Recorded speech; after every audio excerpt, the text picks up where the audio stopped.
Why did I agree to this? I'm such an idiot. Oh, I just want to go back to bed. Oh. How am I going to get the kids to soccer tonight? This is just overwhelming. I'm exhausted. Oh crap, I have to take steers to the butcher tomorrow. Oh gosh.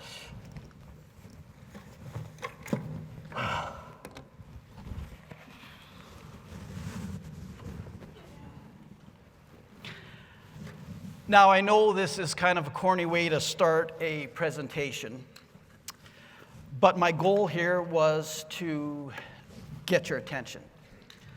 Because I wrote the book, Ranching Like a 12-Year-Old, and I've done a number of podcasts. And what I find with the podcasts is that the part about making ranching simple, easy, and fun gets overlooked. And we end up talking about my ideas on grass management. The thing is, there's a whole pile of people who are running around exhausted. They're feeling overwhelmed. They're feeling, maybe in the throes of depression. And that's a common thing. I hear those stories, particularly with homesteaders, I find, who are trying to do so much. And these are very hardworking, talented people, but they're just being overwhelmed by the amount of labor. I was there. I remember what it feels like, and it's not a lot of fun. So that's what this presentation is going to be about. It's about making ranching simple, easy, and fun. And a lot of times people forget, well, not just that, they question, I remember doing that, why did I get into ag? So, again, I wrote a book. I published it 2.5 years ago, Ranching Like a 12-Year-Old, and my name is Tom Krawiec. So I'm going to do a couple of things. I do have strategies that wherever I go, because I have spent some time ranch managing, the first thing I do is there's about 4 things that I do, specific strategies to decrease labor. But it's really, for me, it's really a way of thinking. So I'll get started, a quick introduction. Oh, I should mention, I know this presentation is going to be riveting for you, and you'll probably have lots of questions, but could you hold off on your questions, because I don't have a lot of time. When they asked me to come here and present, I was told that I have an hour to present. I get here and I find out I only have 40 minutes. Rude, right? And so I have to condense a lot of things. So please just jot down your questions and I'll answer them at the end if there's time, or sometime later in the conference. So when we first started, I should mention that when I started this ag venture, I had a wife, a partner, and her name's Jan, and she worked just as hard as I did. And both of us were feeling overwhelmed and overworked. So when I go through my presentation, a lot of times I'll say we, and that's who I mean, is Jan. So I started out in the oil patch. That's where I grew up. And then I got into my real interest was in agriculture. And Jan and I took a holistic management course in January of 2000. And at that time, it was a week-long course. And for some reason, we had no fear. We thought we could just jump in and start farming. So we started with 40 cow-calf pairs that we custom grazed. We had 70 hogs, and we had 12 horses. And a cool thing that happened was I really got turned on with grass management from taking our holistic management course. But something that we didn't learn in holistic management was the cost of labor. And I'll get into that a little bit in a little bit here. But the cool thing that happened was, I think it was our second year, so that would have been 2001. Heather and Tiffany, Heather's the daughter of a friend of mine, and her best friend Tiffany came to stay with us for the summer. And at that time, Heather was 12 and Tiffany was 13. And they were really engaged. They loved being outside. They loved working hard. They loved working with the animals. And you may not know this, but I'm a riot to hang out with. So we had a lot of fun all summer long. But it wasn't very long that I realized for them to be really helpful, I had to make everything so that they could do it. And that's when I started asking myself the question, can a 12-year-old do this? And the cool thing that happened was, within 2 years of asking that question, our labor dropped at least by half, and I'd probably say by 70%. And it was just asking that question, because what I did was, if a 12-year-old couldn't do it, then I changed it, or I stopped doing it. And like I said, in about 2 years, I had things very simplified, so much so that Jan and I went on horseback trip to the mountains for a week. No cell reception. And Heather and Tiffany were, at that time, they would have been 15 and 16 years old. And we left the ranch with them. We hadn't expanded our custom grazing operation at that time. But you know what? They still had 80 cow-calf combos, their words, not mine, 70 hogs, 200 turkeys, and 50 ewes to look after. And I tell you what, when we came back, you should have seen how proud they were of themselves. And I was very proud of them too, because we came back and everything was just as we left it. And that only could happen because I made things simple, easy, and fun. And the other thing that I recognized, when I got things set up so that a 12-year-old could do the daily operations, an 80-year-old could do it as well. And I toyed with the idea of actually calling my book Ranching Like a 12/80-year-old, but it doesn't roll off the tongue very well. So I just went with the 12-year-old.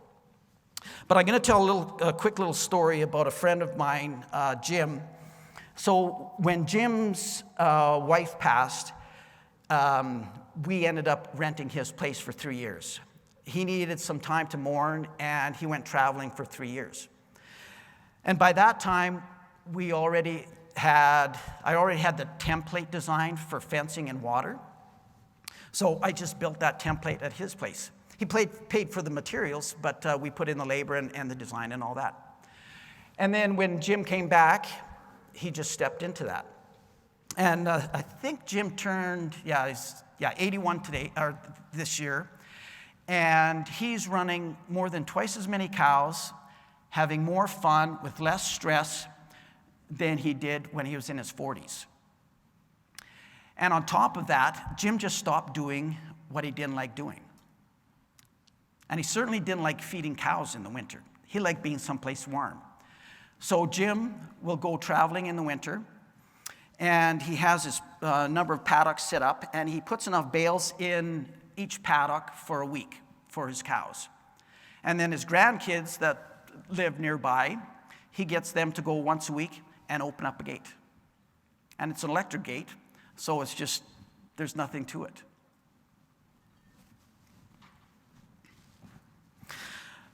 So why did I want to get things set up so that a 12-year-old could do it. Now, of course, we have we can pencil out how much it costs to pay someone for labor. And probably everybody in this room knows that when you cut a check for your own labor, you know what it costs as well. That's a little joke, ranching for profit joke. But the thing that we don't monetize is the emotional cost of being run off our feet with too much labor. And it's just emotionally draining. If you've ever been there where all you're doing is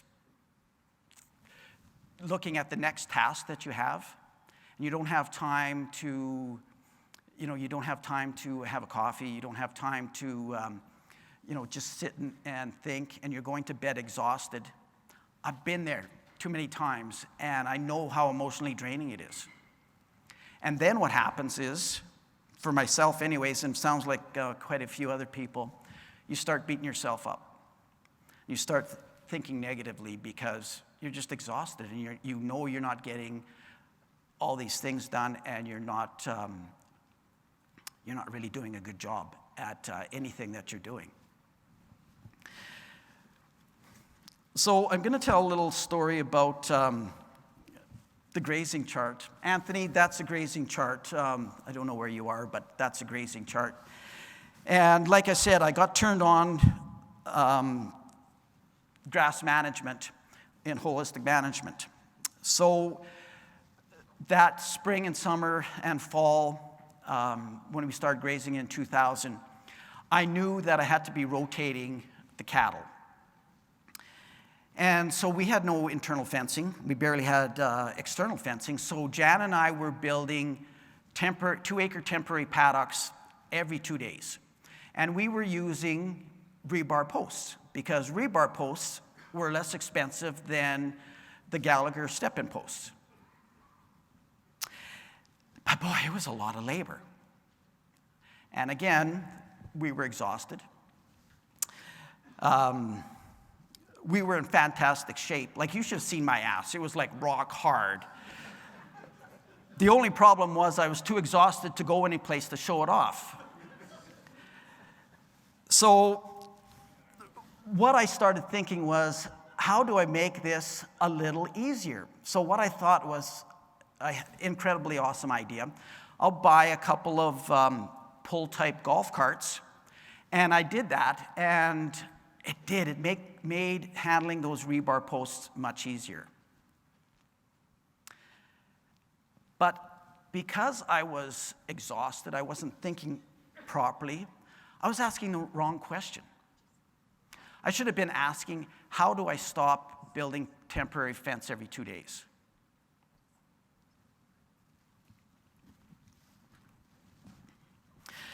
So the other thing that, again, leading to this being emotionally draining, was the number of opportunities that I missed. I had a friend that was really encouraging me very early on to start renting land. I couldn't even handle the 373 acres that I was trying to manage, let alone going and renting some other land. But I tell you what happened was, so we were grazing, between 40 and 80 cow-calf pairs.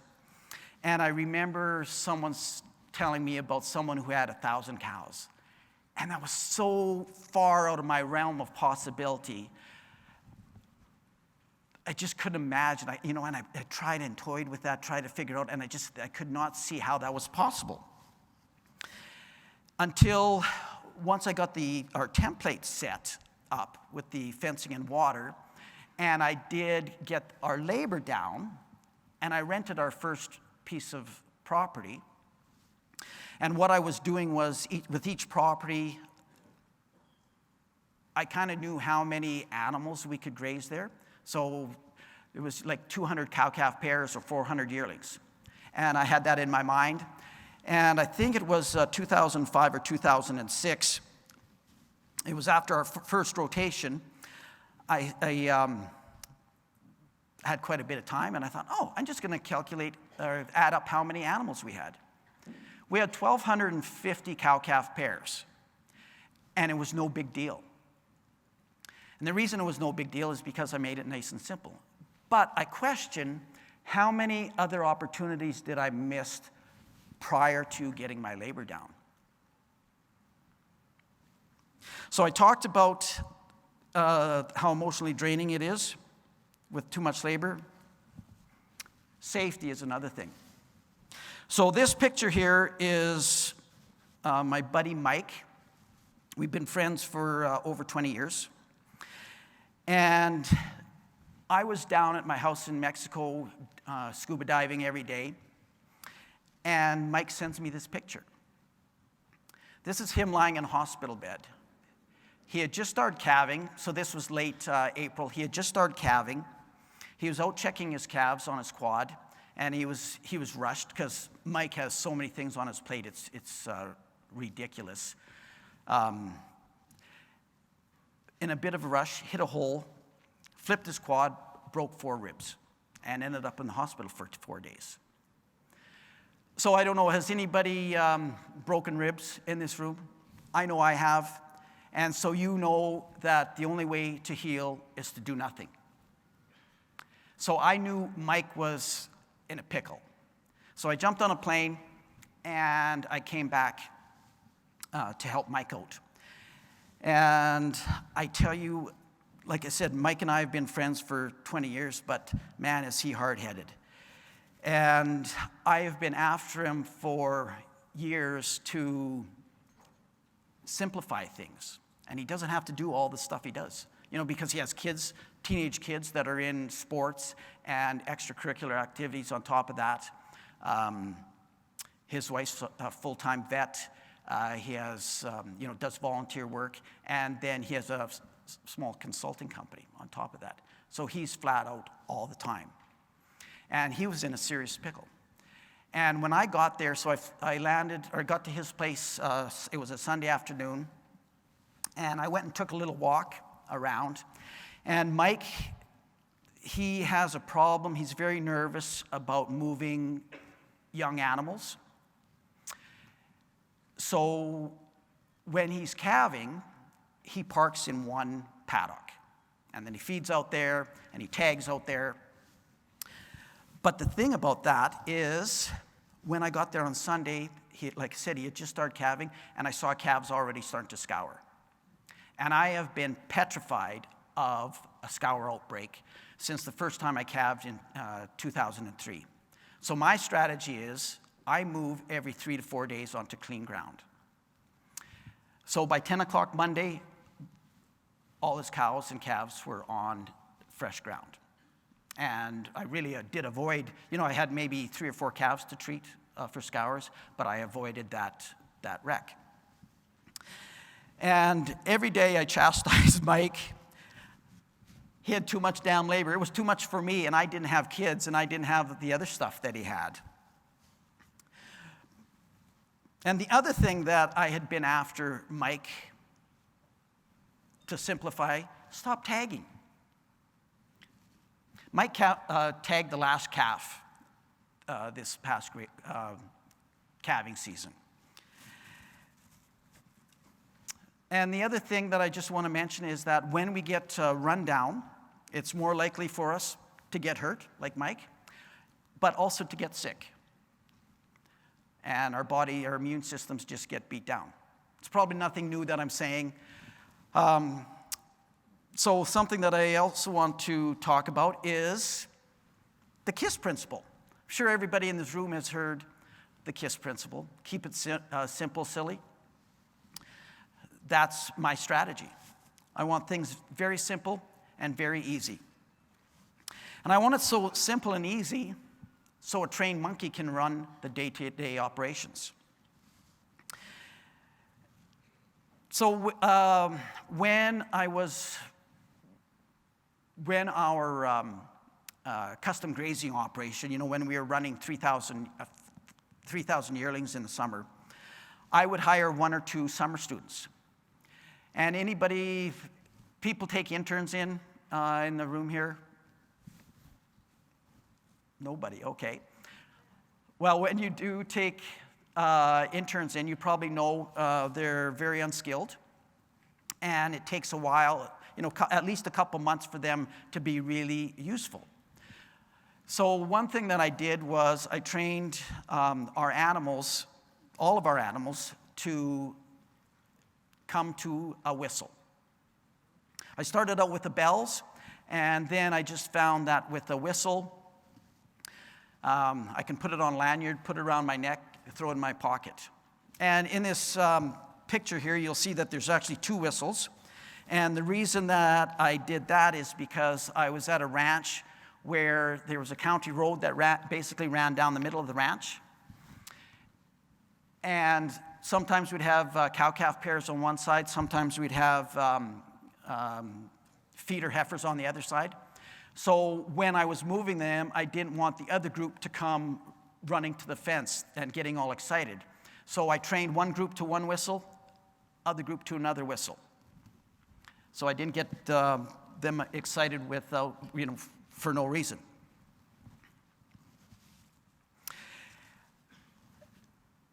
If you're interested in seeing how this works, I do have a video on my YouTube channel where I call 300 heifers out of a bush. Has anyone seen that video?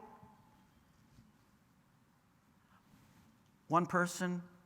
Okay. Well, the rest of you are dead to me. Good job there, buddy. I appreciate that. I'm just kidding. But if I encourage you to have a look at that video, because there's 300 yearlings, heifers. They're grass-finishing heifers. So they're older than yearlings. Anyways, it doesn't matter. I'm calling them out of the bush. And the only reason I could do that was because I trained them to a whistle. And I did that with intention because I knew at some point we are going to be in a couple of bush paddocks. So when you're watching the video, just take note of the time. From the time that I step over the fence till the time the last heifer goes into the new paddock, 5 minutes and 30 seconds. One person.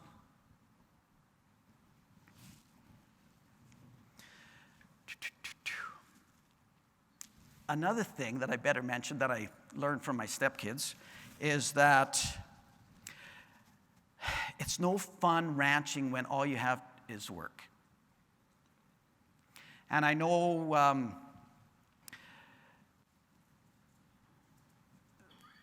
for getting your kids to come back, there's less likelihood for them to come back to the ranch if all they remember is the amount of work that they had to do. And I have friends in the oil patch, and that's what they talk about. They'll never go back to the farm because of that very thing. Of course, lack of money too, but the lack of money, and it's just too much labor. But there's another way. And honestly, I think it's really just asking that question. Can a 12-year-old do this? And again, I started asking myself that question in 2002. And to this day, I still ask myself that question. And I change it or I stop doing it.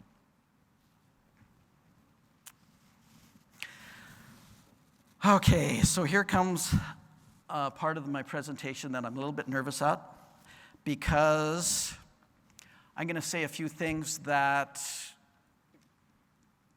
go against conventional wisdom. I've already said one thing and nobody has shot me, so that's good, about stop tagging. But please, just put your skepticism on the shelf.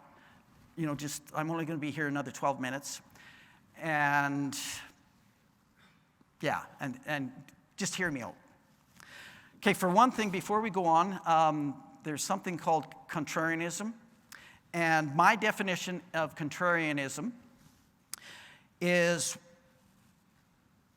where a person, when presented with a new idea, their immediate response is a negative response.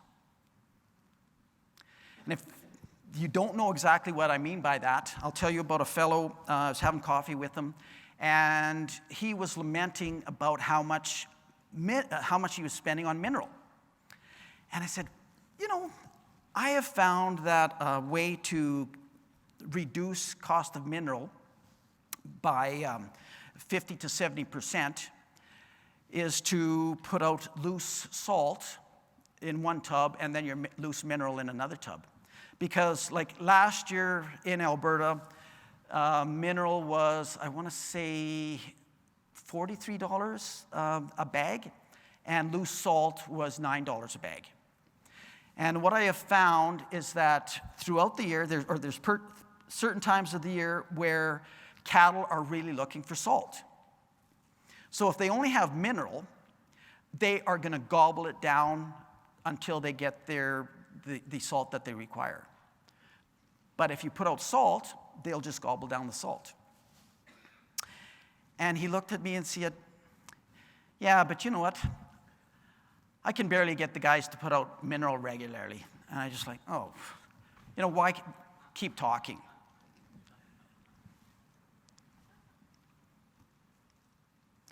So the other thing I'm going to talk about is herd effect. I'm sure that everybody in this room knows what herd effect is. It's where the animals are concentrated and with their hooves, their mouths, and what they drop in urine and manure affects the soil. Now, normally, one way to do it is, and the general way of doing it is to use poly wire, temporary wire, and you can strip graze and do the ultra high density grazing. I use that as a tool, not as a way of grazing, and it's a very effective tool. But another way to get herd effect is to train your animals to act as a herd, or multi-species as a mob. And when you do that, when they're an actual herd or mob, they do everything together. They graze together, they go for water together, they ruminate together. So you get that herd effect without the labor. So there's more than one way to skin a cat.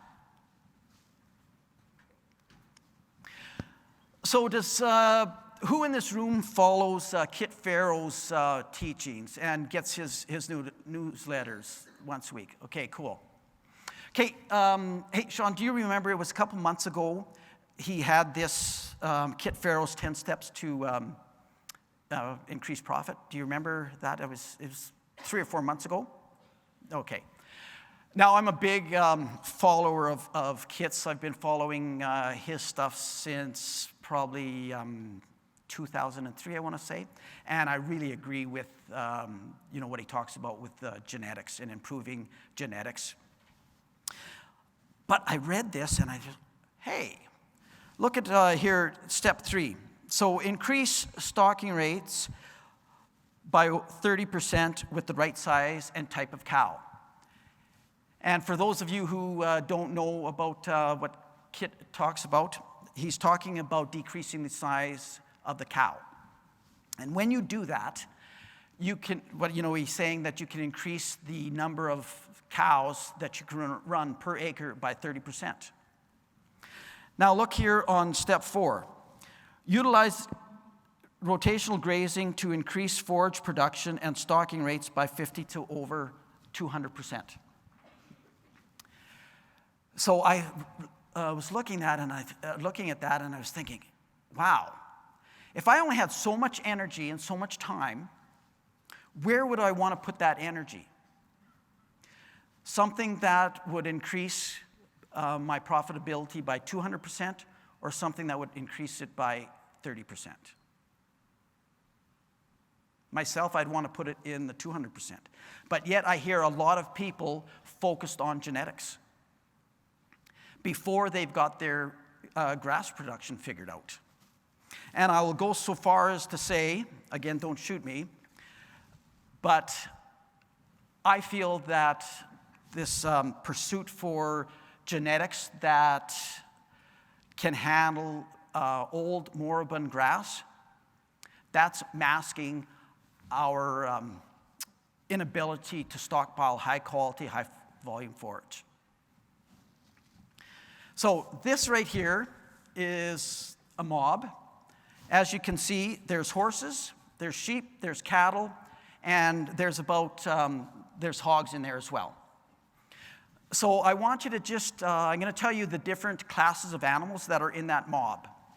And just keep track, conventionally, traditionally, how many different groups of animals would you have to look after? Okay, so you see the horses. So in that mob, there was between 20 and 25 horses. And then with the sheep, so between the ewes and the lambs, there's between 500 and 600 sheep. And there's between 70 and 80 finishing hogs in there. And there's about 200 head of cattle. There were breeding bulls, there was grass finishing steers, and there was dry pregnant cows in that mob. So traditionally, how many groups of animals would normally there be that you would have them separated out? Anybody? Yes, 6 or 7, that's right, thank you very much. So normally that's how many animals groups you'd be looking after. What I did there was I just put all those animals together and I reduced all that labor. The labor of looking after fence, the labor of moving, the labor of checking salt and water. And a lot of times it's just in our head. Now I gotta hurry up here. So I'm just gonna quickly mention that mob was absolutely fantastic. Now, I've always been able to grow a lot of grass, but that mob, that's the only mob that I've ever had that big. I've always had multi-species, but that was the largest one that I had. And what they did to the soil, what they did to the amount of grass that was grown was mind-boggling. And they turned that, there's, in my book, I talk about this one paddock, and they turned that around in one rotation. And they were only there for, it was a day and a half on that one. And I'm not a scientist, but I think what happens is their hooves, each type of hoof massages the soil differently. And it was really cool. And then also the social dynamics. Once I got them trained to act as cohesive group, the social dynamics between the different species was pretty cool to watch. Okay, big soil health. Oh, one thing about soil health, here there's a lot of, you can learn a lot here about soil health. My thinking is that we need to keep it simple. And we need to keep it simple to start with. So I like to just learn the basics first. And then once I got the basics, once I learned how to handle my animals, get the basics of grazing, then I started learning a lot more about, what was going on in the soil, different plant species. But sometimes there's just so much information and we get distracted by this, that, and the other thing. Keep it simple. Okay, I'm just going to talk about infrastructure, so water and fencing. And I have a template for that. This picture, the reason I have this picture up here is because that water trough took me 19 years to develop. And I don't know how many iterations, because I needed something that was easy, simple, and portable. And also I wanted young calves to be able to drink out of it, and I wanted sheep and hogs to be able to drink out of it. And That there is in a group of 850 feeder heifers. The reason I took this very picture is because that a guy that I worked with was saying, oh, that'll never stand up. And it kind of ticked me off. So that picture, I sent him that picture because that heifer is standing in that trough. And those troughs that I built, not one failure have I had with those troughs. So I'm pretty proud of it. But it was just, like I said, need to be simplified. And I do have a video on my YouTube channel that has my fencing template. Again, it may not be the least expensive, but it sure reduces labor and maintenance. Oh, I better get here. Okay, so one of my strategies is done. I call it done as done. And basically what that is, finish one project before you start another. And it is where you, it includes putting stuff away. And I'm going to tell this quick story. A friend of mine said I better tell this story of I didn't do done as done. So I had this property that we were renting, and the one side of the property there was a creek that was running through it, and on the other side of the creek there was a bunch of reed canary grass. And if reed canary grass is managed, it's fantastic forage, and there's a lot of volume. So I did a Mickey Mouse job of fencing with rebar posts and high tensile wire. And it didn't last very long, and game went through it, and I had 400 heifers in my neighbor's oat field. So that wasn't very good. So I realized that I need to do something better, and then I realized I could hire a mulcher to mulch a path through the willows.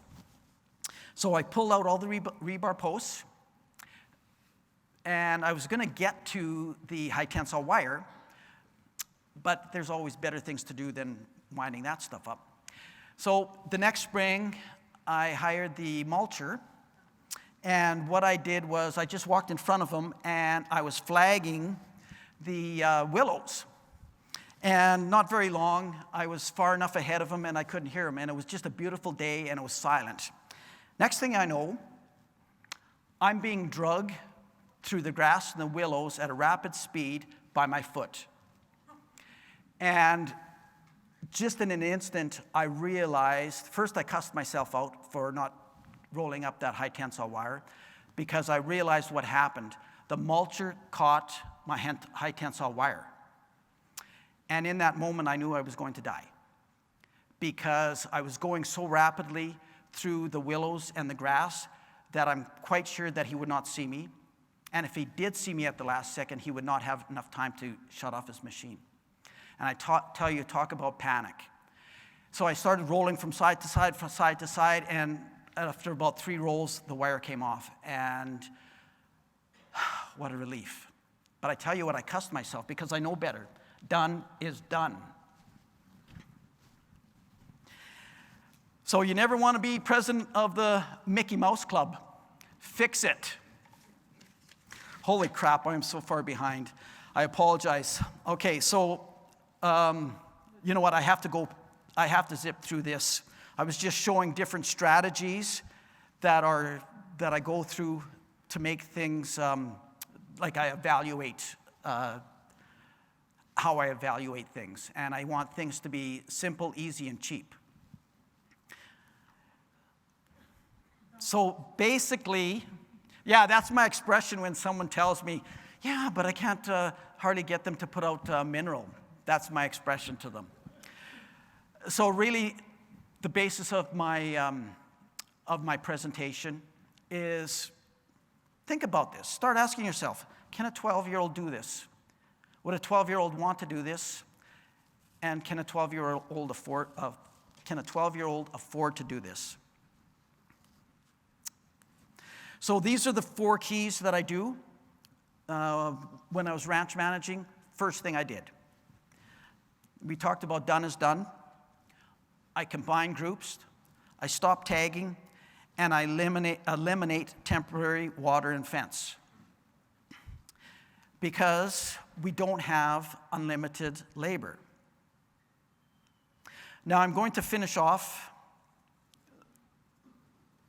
This is something that I find a bit distressing because I know a number of people, and I hear of stories of, particularly homesteaders, I'm hearing stories of very capable, hardworking, kind people who are feeling beat up. They're at the stage of feeling incompetent. I've heard stories of, people ending up crying almost every day because they feel like failures. And I find that very distressing because I know how it feels to be that way. And I feel bad for those people that they feel that way about themselves. So honestly, I really think that we can do better, and it's by asking that question. So I think that's about it. I do have a YouTube channel. I have a number of videos in there. And then I actually wrote a book. I don't know if you heard that or not. Who has read my book in here? Okay, one.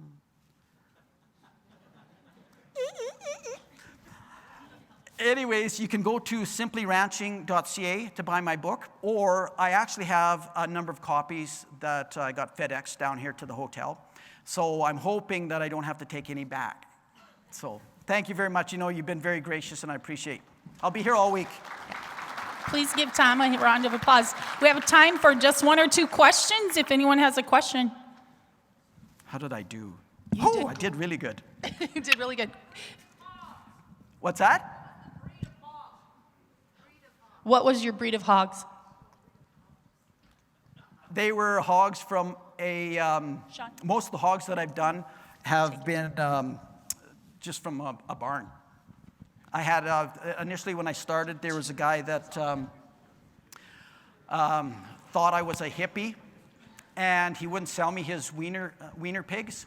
So I went to the auction, and I bought them for 30 cents, $30 cheaper than what I was going to pay him off the farm. And after that, he started selling me his hogs. So again, it wasn't the idea of getting heritage breeds. I had to learn how to raise hogs out on grass. That was the important thing, in my opinion. And once I learned how to do that, once a person learns how to do that, then go and look at genetics. That's just my opinion, okay? When it comes to saving on labor, would you consider doing the virtual fencing, or at least in the next couple of years once the technology progresses more? Most definitely. I have a friend in northwest California in the coastal mountains, and she's been using virtual fencing on her sheep and her cows for, I think, about 4 years, having great results with it. And I think that, to be quite honest, that's where I want to get to. I'm just not there yet, okay? And I think the technology and the cost will come down to where I think it'll be much more attractive. Okay, so maybe wait a bit until technology catches up and cost goes down so I can actually afford to do it without losing my farm. That's what I'm planning on doing. So there is some resources now through NRCS to get some cost share with the virtual fencing. So maybe check with your NRCS. I think we have one more question over here. Tom, while I'm walking over here, I want you to explain how you get those animals in a mob. When we were talking about it last night, you became a wolf. And if you can, in a couple sentences, just kind of explain. I'm sure people are wondering how you're getting hogs, sheep, horses, and cattle all to stay together. That was my question. That was her question. Okay, in this kind of a forum, I'm a little nervous to tell it. I explained it very well in my book. And you know what, and I also wrote, because I'll tell you what, I wrote that article, I forget what it's called, How to Become a Wolf, or Become the Wolf, for On Pasture. And I got numerous items of hate mail. Well, I didn't, Kathy Voth did, the publisher, because I'm very aggressive. And I got this idea from watching bison a group of bison up in the Northwest Territories. And that group of bison, they were a very tight group. And I was wondering, well, how can they stay that? And then I realized that there was predators. There was wolves around. And I started thinking about just becoming a wolf. So if they have any bunch quitters, I become a wolf. And I really raise the energy until they're just about back into the group. And then I just drop my energy instantly. Basically, that's all I do, is I just create a situation where they feel like they're being attacked.